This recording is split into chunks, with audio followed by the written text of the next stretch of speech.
Reflections by Stephen Meehan.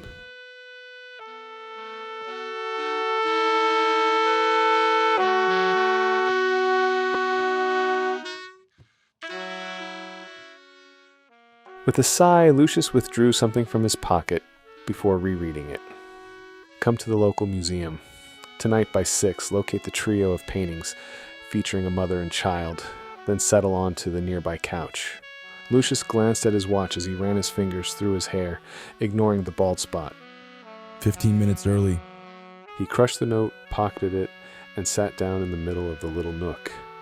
Lucious leaned against the back of the sofa, staring at the center portrait. He let his eyes dance upon every line of the woman and child glorified in the central canvas. While he absorbed the painting's beauty, Lucius' hand reached for the top of his head. Absently, his fingertips massaged his bare patch of skin before he removed his glasses. As Lucius rubbed his eyes, a figure with gray hair poking out from under a baseball cap sat down next to him. Lucius returned his glasses as the elderly individual joined him in studying the portrait. After several tense seconds, the gentleman asked, "How are you doing today?" Lucius cocked his head and asked, Have we met before? The man's laughter filled the chamber and somehow felt familiar. When the elderly gentleman stopped laughing, he pulled off his hat, clenching its brim in one hand. He raised his left leg onto the couch with his other hand, then turned toward Lucius. "While you've never met me before, I'm intimately familiar with you." Lucius scoffed as he pulled out the note. Is this your handiwork? The graying fellow smiled and gave a curt nod. "I needed to speak with you." Lucius's head swept back and forth as he rose, but the older gentleman grabbed his arm and pulled him back to the couch. "We haven't had the required conversation yet." Given your admission that we haven't met, Lucius said, as he pulled his arm away from the old man. I'm not going to talk to you.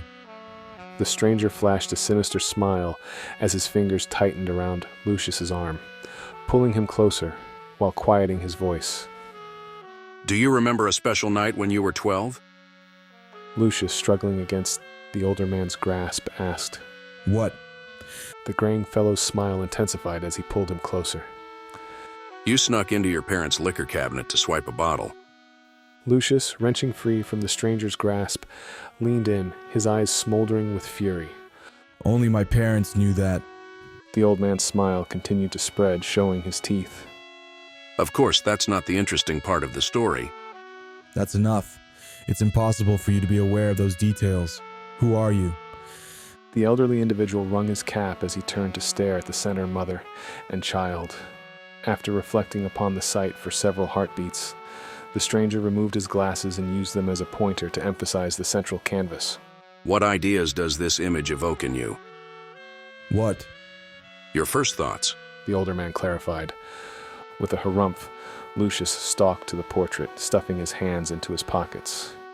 He studied the painting, and without turning around, he said, Love and beauty. "Two simple words. The other gentleman repeated in a whisper. Yet the meaning behind them is so powerful, wouldn't you agree?" With his scowl deepening, Lucius glared at the man, asking, Who are you? "You'll have a choice to make in a couple of days." The elderly gentleman leaned forward and began cleaning his glasses. When he finished, he put them back on, offering a warm smile. "Remember those words when your choice is upon you." Seriously, who are you? Lucius demanded as he grabbed at his thinning hair. "I hope we never meet again, Lucius. The elderly fellow inclined his head. When the time comes, you need to remember your reaction." The older gentleman rose, pointing at the portrait. Then he tapped Lucius's chest with the same finger. "Consider those words when your choice comes." He stopped after taking a few steps and clasped his hands behind his back. "The effects of your decision will have consequences beyond your understanding. Make your choice wisely." The stranger resumed his walk out of the hall. Lucius paused for a moment to unpack the elderly man's plea before racing after him. He quickly caught the stranger, grabbed his arm, and stepped in front of him, blocking the elderly man's escape. Who are you? With a chuckle, the stranger eased Lucius's hand from his arm and pulled Lucius closer to him. With a wink, the stranger reached up and patted Lucius's cheek. "Who do you think I am?" The only option I'm reaching makes me sound like an escaped mental patient. Lucious's gaze flickered about the room, searching for unknown, yet attentive ears. What I think isn't possible. Of course you're right, Lucious. The older fellow said, clicking his tongue. With a grin, the elderly fellow pulled his cap on before pulling Lucious even closer. Currently, the explanation circling through your mind is impossible. Much like a century ago, phones would have been considered sorcery. How? Why?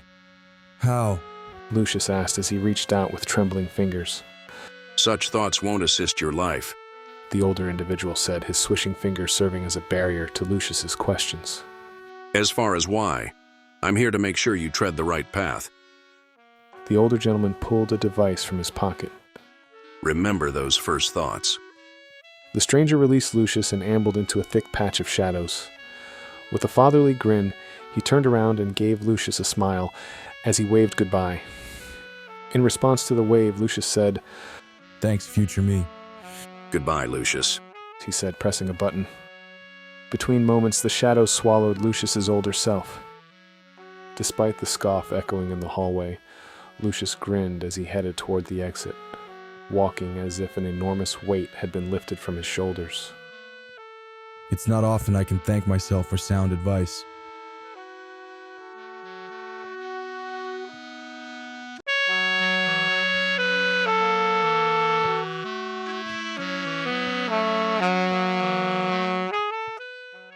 With that, our story concludes.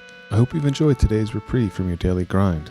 If you like the vibe, hit that like button, drop a comment, and subscribe if you haven't already, because every bit helps get this channel spread to those who require a momentary chance to unwind. I'll see you for the next tale, my friends.